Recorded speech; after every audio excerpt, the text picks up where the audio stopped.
네, 혜린키님 잘 들었습니다. 저도 핑 올려주시면 바로 찾아볼 거고요. 제가 이 책을 선정한 이유는 좀 일할 때 어떻게 하면 좀 더 환자분을 잘 돌볼 수 있을까 해서 찾아봤는데 그 빅터 프랭크 이 박사님은 죽음의 수용소로 유명하신 분이에요. 그래서 그 오스트리아 출신의 정신과 의사이신데 유태인이셔서 그 유태인 그 2차 세계대전 그때 이제 거기 이제 그 유태인 거기 감금되시고 거기에서 이제 어 그 안에서도 이제 정신과 닥터 역할을 하셨다고 해요. 근데 이제 거기에서 그 수용소 안에 사람들을 보고 느낀 그런 거를 이제 책으로 쓰신 게 그 죽음의 수용소라는 책인데 이분이 또 박사가 철학 박사세요. 그래서 그 죽음의 수용소 거기에서 있었던 일들을 바탕으로 이분이 원래 이제 생각하시던 그런 정신 철학 이런 걸 관련을 해서 새로운 로고 테라피라는 그 심리 그 치료법을 창시를 하셔서 이거는 이제 그 로고 테라피에 관한 거를 이제 쓰신 책인데 저는 조금 복잡했어요. 조금 복잡했는데 간단하게 이야기를 하자면 그 로고 테라피에서 말하는 게 그 로고의 로고스가 영, 그러니까는 스피릿 그게 이제 그 영의 치료예요. 그래서 이분이 그거를 이제 생각하신 게 그 정신과 의사로서 활동을 하시다가 정신적, 육적, 심리적 여기에서도 이제 도달하지 못하는 환자분들에게 이제 영적 치료를 로 접근을 하시면서 그 굉장히 많은 효과를 보셨다고 그래서 이제 그거에 관한 이야기인데 환자를 실존적 존재라고 이제 이야기를 하세요. 그런데 여기에서 이 분이 이제 저한테 조금 많이 와 닿았던 거는 이런 영적 치료 이런 거를 정신과 의사에게만 해당이 되는 게 아니다.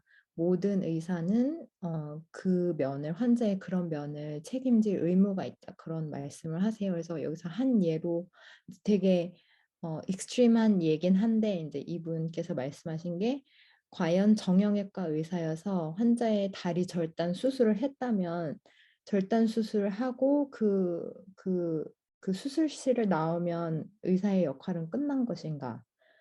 만약에 그 환자가 다리 절단을 한 것 때문에 어떤 좌절이나 뭐 이런 걸 겪으면서 만약에 자살을 했다면 그런 건 어떻게 되냐.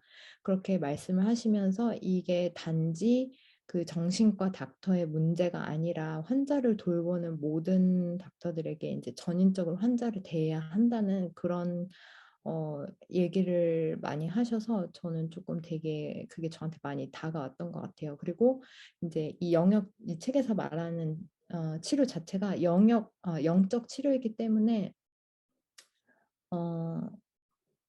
어, 이게 어느 방면에서는 그 종교적 성직자 분들이 해야 하는 거 아니냐 그런 말도 있지만 물론 그것도 이제 가능한 이야기지만 어, 의사로서 환자가 눈앞에 있고 그 환자가 그런 영적 대화를 나눌 준비가 되어 있는데 그것을 하지 않는 건 역시 그 의사의 최선을 다하는 것이 아니다라고 이야기를 하시더라고요. 그래서 여기에서 이제 방법적인 걸로는 마지막에 조금 하나 되게 재밌는 케이스가 있어서 나오는데, 이 방법적인 이분이 쓰셨던 이제 강박증 환자를 치료할 때 쓰셨던 게 역설적 의도라는 방법이 있어요. 그래서 그 영적 치료를 기반으로 해서 인간은 자신을 초월하고 늘 의미를 부여하려는 게 이제 인간의 그런 이제 기본 바탕이다. 그게 이제 영적, 심리적 여기에서 이제 도달하지 않는 그 영적 부분에 있는 건데 이거는 이제 자아 실현으로도 도달하지 않고 그거에 하나에 더 나가서 의미를 실현을 해야 한다. 그래서 이제 거기서 그 하나 하는 방법 중에 하나가 자기 거리두기라는 방법이래요. 그래서 나와 또 나의 그 약간 거리를 둬서 근데 여기에서 강박증 환자들에게 어떻게 치료를 하냐 하면 그 보통 강박증 환자분들은 굉장히 두려워하는 것이 있잖아요. 아주 그거를 두려워해서 피하는 게 아니라 완전 맞닥뜨리게 하는 거예요.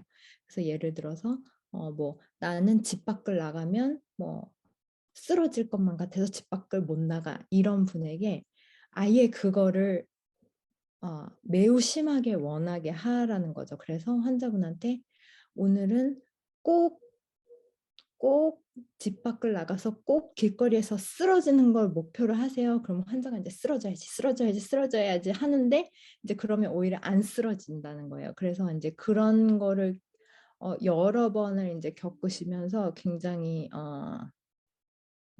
그 많은 효과를 보셨다고 해요. 그래서 그게 제목이 역설적 의도였는데 저는 좀 재밌게 봤었던 것 같아요. 그래서 환자분이 강박이라고 해서 피하는 게 아니라 그거를 강하게 원했을 때 오히려 그거를 넘어서는 그러한 케이스도 많이 있었다고 그래요. 그래서 아까 그 정형외과 그 다리 절단 거기에서 예를 든 것처럼 어, 비록 환자분께서 신체적, 정신적도 아니고 정신적인 경우에는 그 영적인 것과 더 관련이 있겠죠. 근데 100% 육체적인 문제라고 할지라도 그 환자를 전인적 관점에서 봤을 때 그 실존적 접근을 하는 게 굉장히 중요하다. 어, 이렇게 얘기를 하시더라고요. 그래서 환자를 단순히 치료하는 게 아니라 위로하는 것 역시 그 의사가 꼭 해야 하는 어, 과제에 속한다고 그리고 그 미국 의학협회 권고 사항에도 그렇게 되어 있대요. 그래서 의사는 영혼도 위로해야 한다. 그것은 결코 신경정신과 의사만의 과제가 아니다. 모든 환자를 직접 대하는 임상의의 과제다. 이렇게 말을 한다고 합니다. 그래서 저는 보통 이렇게 환자분들을 대할 때 그 마음을 대하거나 이런 거를 조금 더 잘하고 싶었다라고 이제 막연하게 생각은 했었는데 어 그리고 이제 환자분들이 이제 말씀을 하실 때 그런 기술적인 거에 대해서는 사실 많이 말씀을 안 하세요. 그리고 이런 거는 학교를 다닐 때는 그런 지식 습득만으로도 이제 시간이 벅차서 이런 거를 따로 배우거나 그럴 수가 없었거든요. 그래서 이거는 그냥 경험이나 뭐 인간적으로 조금 더 성숙해지고 그래야만 할 수 있는 것인가 약간 막연하게 그렇게 생각을 했었는데 물론 그것도 도움이 되겠지만 이런 어, 제가 성직자가 아님에도 불구하고 이런 영적 치료 이런 그 분야가 하나가 있다고 하고 그게 꼭 어, 신경 정신과 아닌 사람도 그거를 꼭 해야 한다는 그 말이 저한테는 조금 더 희망이 되고 더 조금 더 이유를 분명하게 해주는 제가 환자분들을 그렇게 대해야 하는 이유를 조금 더 탄탄하게 어, 제시해 준 것 같아서 저는 굉장히 조금 쉽지는 않았어요. 책 자체가 쉽지는 않았는데 그 이유를 제시해 준 것만으로도 굉장히 조금 희망적인 그리고 제가 조금 찾던 거에 약간의 조금 더 구체적인 답이 된 것 같아서 저는 재밌게 읽었습니다. 그리고 이제 그, 여기서 이제 또 말씀하시는 거는 환자분이 그게 준비가 돼야 된다고 하세요. 그래서 그런 영적 대화를 나눌 어, 그런 마음이 있는가? 그리고 그거를 긍정하는 영의 세계에 대해서 긍정하는가? 그런 게 이제 보이면 충분히 접근 가능하다고 이렇게 해서 네, 저는 재밌게 읽었습니다. 제가 조금 본격적으로 적어서 짧게 정리를 했는데 혹시 질문 있으실까요? 네. 네. 그럼 김 작가님 혹시 책을 보시고 나서 실제로 임상에 그 읽으신 거나 느끼신 거를 적용을 혹시 해 보셨는지요?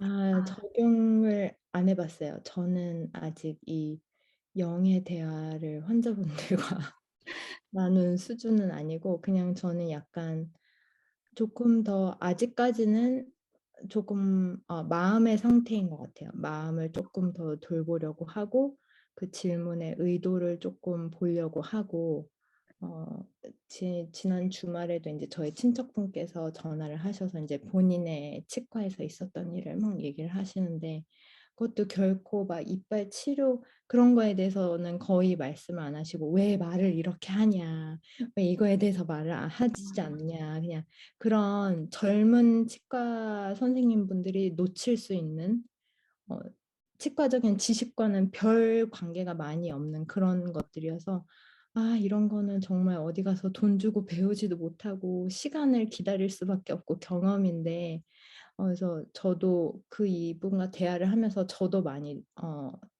돌아보게 됐거든요.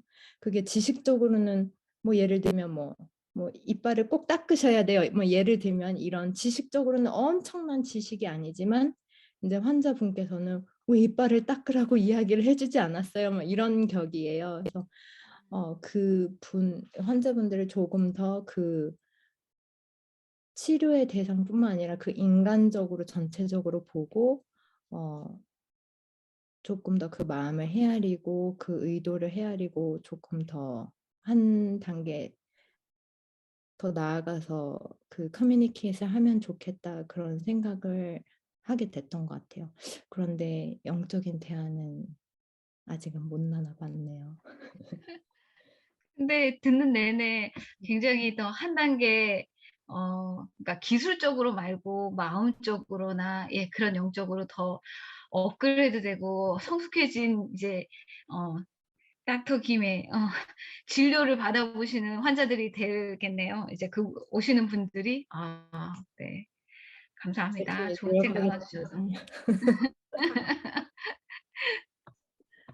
네.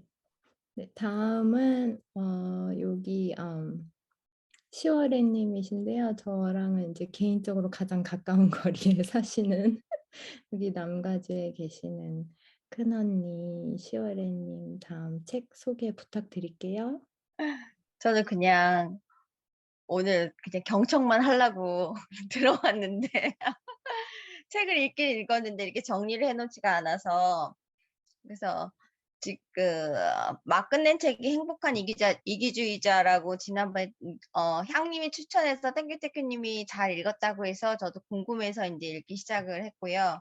그거랑 또 막 시작한 게 이제 대화법, 중국에서 익히 한 대화법 그 공통적인 게 인제 심리적인 그 심리학적으로 쪼끔 이게 좀 다 맥락이 같더라고 비슷해서 정리를 해 보면 요새 좀 화에 대한 사람들하고 많이 이렇게 대하다 보니까 이게 인제 화가 도대체 우리가 생각 화는 그냥 우리 감정일까 생각일까 이런 거에 대해서 좀 궁금함이 좀 생겼어요. 근데 제가 지금 하나를 막 끝내고 다른 그 대화법을 읽었는데 거기서도 지금 그 내용이 인제 화에 대한 내용이 나와서 그거를 그리고 또 공교롭게 어저께 집사부 일체라는 거를 안 보다가 오랜만에 TV를 봤는데 거기에 뇌과학자가 어저께 3탄 해 갖고 마지막 그 시리즈를 그냥 우연하게 보게 됐는데 거기서 인제 사랑과 인제 화 이거에 대한 인제 그런 감정이 도대체 우리가 그냥 생각에서 나는 건지 정말 이 감정에서 나는 건지 이 뇌에서 시키는 건지 이거에 대한 게 얘기가 인제 있었는데 화가 어디 화는 왜 날까요? 화라는 감정이 있을까요? 생각해 보면 와 우리가 "너가 이렇게 해서 이렇게 했잖아." 하는 게 우리가 이렇게 항상 화가 나면 내 탓이 아니라 너 탓, 남 탓을 하게 주로 되는데 화라는 게 호랑이는 화를 안 낸대요. 호랑이는 뭐가 이제 걸적거리고 이렇게 있으면 호랑이는 가서 탁 잡아먹던가 걔를 없애버리지 화를 안 낸대요. 그런데 강아지는 무슨 상황이 벌어지면 막 짖는 게 강아지가 화를 내는 거래요. 그 왜 그러냐면 내가 내 용량이 안 되는데 내 바운드리를 내가 해결할 수가 없으니까 그거에 대해서 화를 낸대요. 그래서 호랑이는 절대 화내는 법이 없대요. 화라는 게 내가 내 용량이 안 돼서 내가 처리할 수 있는 능력이 안 되는데 상대방이 뭘 하는데 그게 내가 할 수 없는데 걔가 그걸 하는 거에 대한 일종의 그러니까 내가 주장을 하고 싶지만 그거를 내 맘대로 할 수 없으니까는 그게 막 이 안에서 끌어오르는 게 분이라고. 그래서 그거는 마음을 그게 인제 근데 인제 그게 인제 한 번 화가 나면 계속 그 화를 내야 되느냐 그게 아니라 그냥 그게 본인이 그게 그냥 습관처럼 그냥 한 발짝 들여서 '저건 내 영역이 아니지.' 하고 이렇게 돌이키면은 화가 안 나는데 사람이랑 자꾸 똑같은 상황이 돼서 내가 저걸 이렇게 해야 되는데 이 자기가 자기를 자꾸 자기의 감정을 자기 생각이 자꾸 거기에 하나 꽂히면 계속 그거를 리피트 해서 그 자체를 시나리오 같은 거를 자기가 만들어서 그거에 자꾸 반응하는 그런 상태라고 그러더라고요. 그래서 화는 그러니까 특별히 생각이 만들어낸 것이다. 여기에 이 제가 하이라이트를 한 센텐스가 모든 감정이 그렇듯 화는 생각이 만들어낸 것이다. 단지 우발적으로 일어나는 것이 아니다. 원하는 방향으로 상황이 전개되지 않을 때, 그래서 실망하게 될 때, 우리는 어떻게 이런 일이 라고 중얼거리곤 그 실망에 대한 반응으로 그냥 당연하게 이 화를 이제 택하게 된다. 이렇게 나오거든요. 그러니까는 사람이 이제 이렇게 요새는 사람 이렇게 보면 이분 치매에 걸린 노인들이 이제 플레이 타임에 이제 화토를 이제 그림 맞추라고 이렇게 했는데 그것도 일종의 게임이고 그러니까 승부욕들이 있으시더라고요. 정신줄이 약간 놓치신 분들도 거기에서 그 승부욕이 발휘하니까 화를 내시더라고. 이게 내가 좀 지게 되니까 거기서 또 이제 버럭하시는 분도 계시고 그래서 이 화라는 감정이 참 우리가 다스려야 하는 감정이라는 거를 좀 깨닫게 되고 화를 한 발짝 인제 좀 뒤로 한 발짝 올려서 '아 내가 저 상황에 저거가 내가 해야 할 일이 아니야.' 하고 그냥 '아 그건 내 일이 아니지.' 하고 이렇게 뒤로 물러서서 15초 동안 참았다가 폭발해 보자. 그러니까 한 스텝 뒤로. 요번에 한 30초 참아 보자. 이렇게 하다 보면 그 화도 어느 정도 인제 컨트롤되고 아예 생각 자체가 '아 내가 그냥 이거는 내가 여기서 이렇게 할 것이 아니지.' 하는 그런 마음 자세. 그럼으로 해서 화를 자꾸 강아지와 호랑이의 비유가 저한테는 완전히 너무 딱 와 닿았었어요.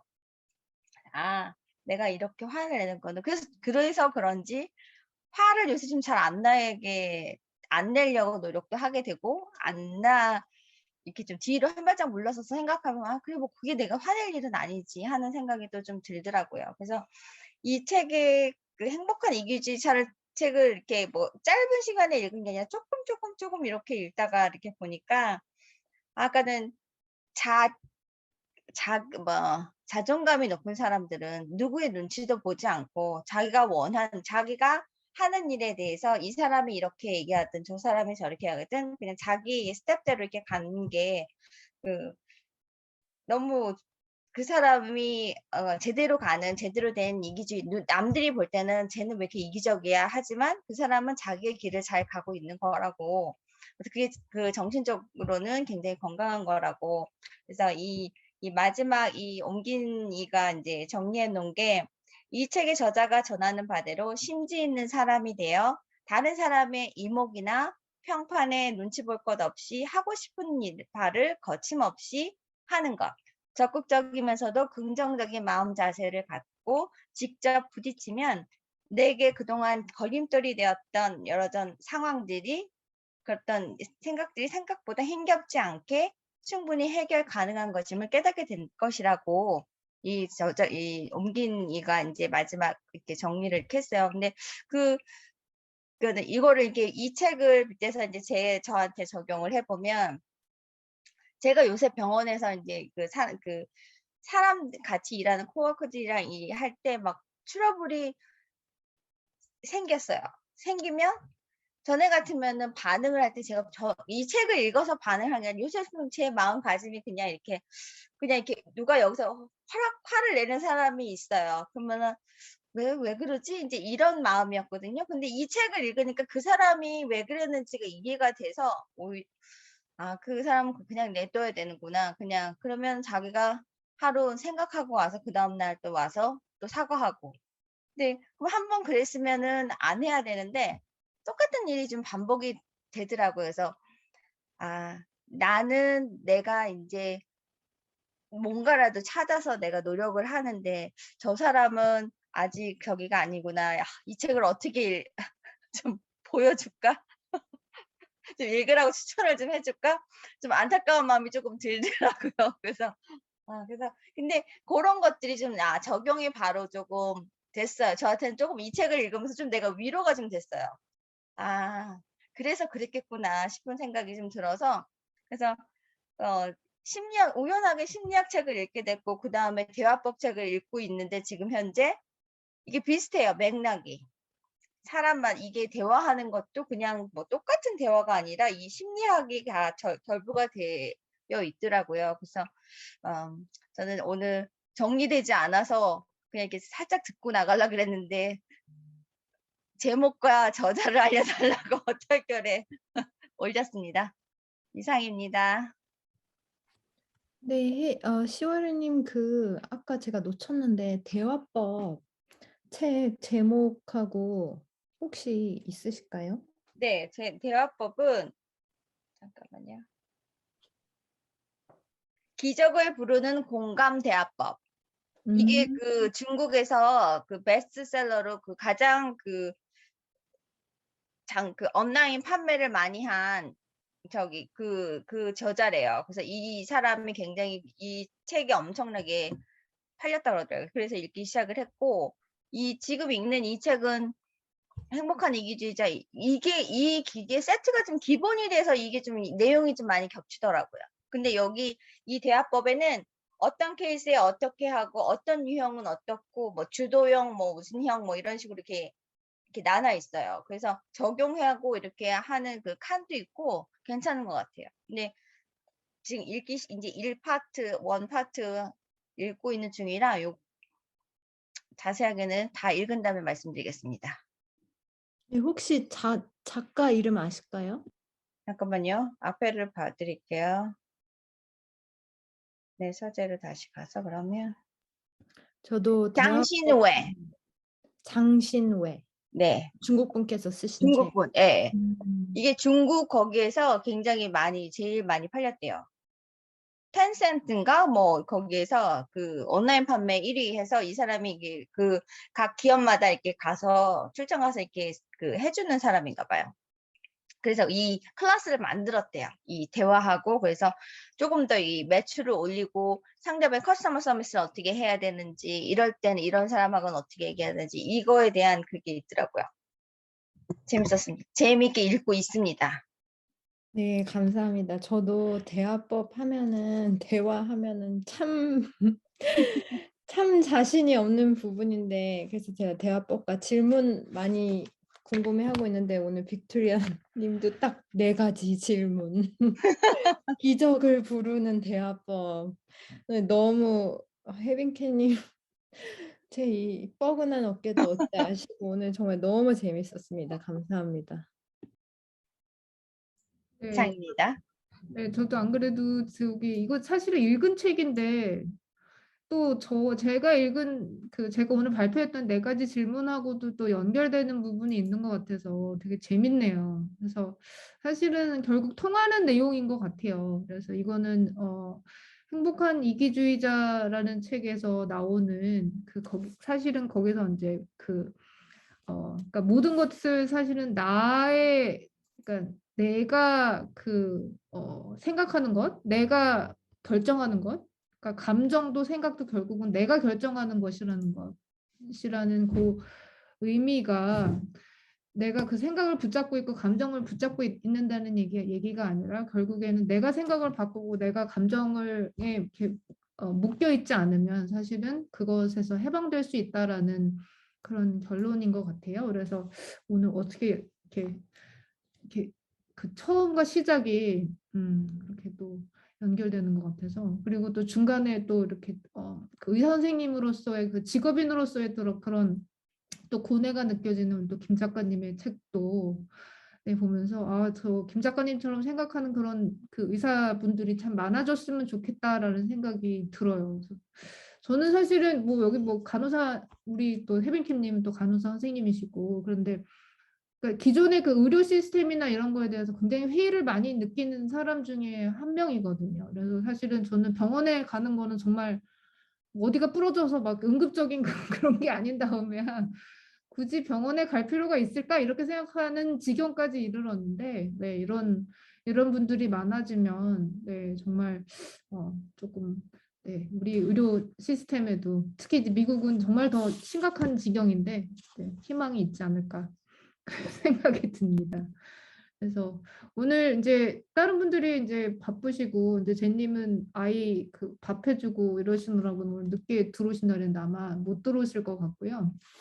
그러면 오늘은 이제 여기까지 하고 마무리를 해야 될 것 같아요. 그래서 어쨌든 우리 시즌 벌써 5예요. 시즌 5인데 오늘 첫 번째 또 오랜만에 만나서 여러분들이 골라주신 책들 다들 우연히 고른 책들인데 또 그게 다 이렇게 서로 뭔가 연결되는 것 같고 되게 네, 재밌었습니다.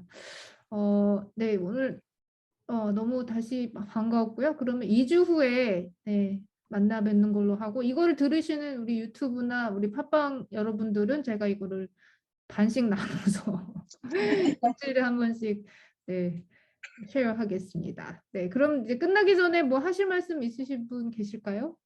만나서 반갑습니다. 우리 김 작가님 오랜만에 뵀어요. 네, 얼굴 뵈니까 다 너무 좋네요.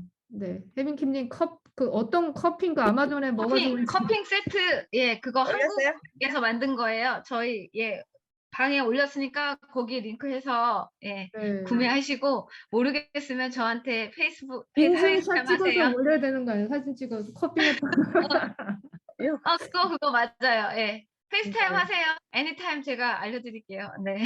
네. 어쨌든 감사드립니다. 몸과 마음의 건강을 위하여 그러면 여러분들 건강히 계시고 다음 시간에 또 봬요. 네. 네. 들어가세요. 바이.